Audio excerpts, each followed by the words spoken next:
Do roads and buildings really show a country's progress?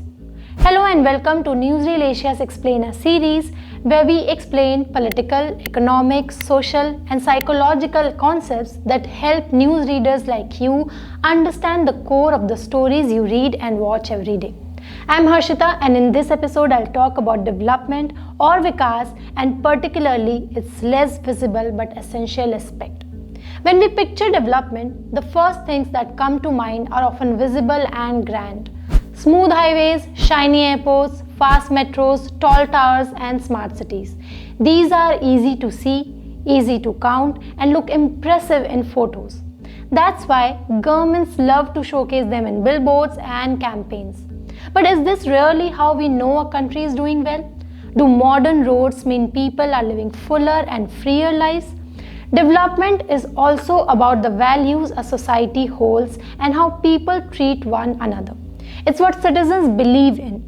Nobel-winning economist Amartya Sen put it clearly. He said, "Development is a process of expanding the real freedoms that people enjoy, not just about raising incomes or building industries." In other words, it means helping people live the kind of life they truly want with real choices and dignity. But freedom doesn't work in isolation.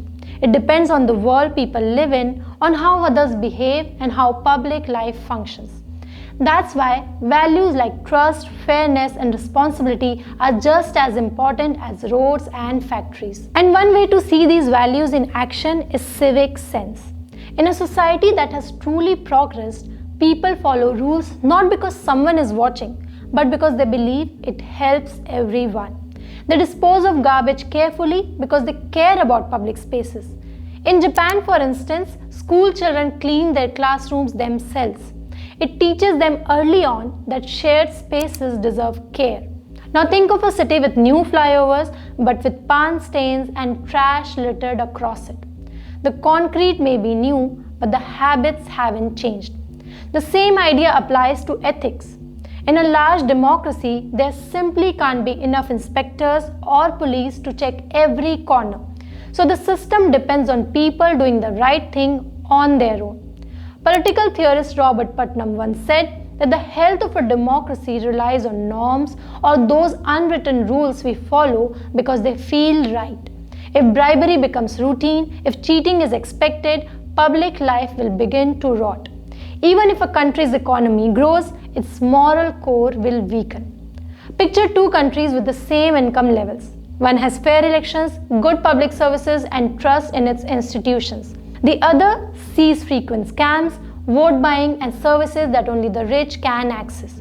Both may show GDP growth, but only one reflects what social scientists call social capital, which is simply a society's ability to cooperate through shared value and trust. Without it, institutions will become hollow and citizens will become suspicious. Economist Douglas North wrote, "Institutions thrive only when the people within them support their rules both formally and informally." You can see this difference most clearly in a crisis. During the COVID-19 pandemic, countries like South Korea and New Zealand responded quickly and calmly. Their success was not just due to medical facilities, but also because people trusted public messaging and cooperated. Meanwhile, some richer countries struggle with fake news, hoarding, and disobedience.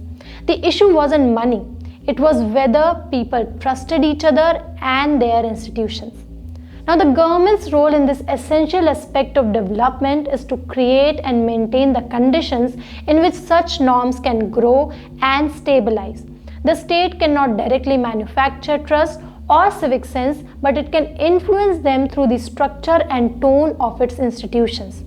American political philosopher John Rawls argued that citizens are more likely to act fairly and responsibly when institutions are themselves fair, transparent, and predictable. The government must act with integrity to set the moral tone of society. If people see leaders abusing power or bending rules, it sends a signal that civic norms are optional. Nobel-winning economists Elinor Ostrom and Douglas North explained that people are more likely to cooperate when rules are fair and clearly enforced.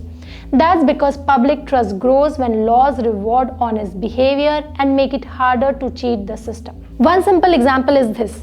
When public services treat everyone the same, people begin to feel the system is worth respecting. Italian thinker Antonio Gramsci spoke about how elites can influence what a society sees as normal and acceptable. Ethical conduct by government officials, along with respect for criticism and obedience to the law, sets an example. Over time, these behaviors become part of everyday public life. So to really understand a country's progress, we have to look deeper.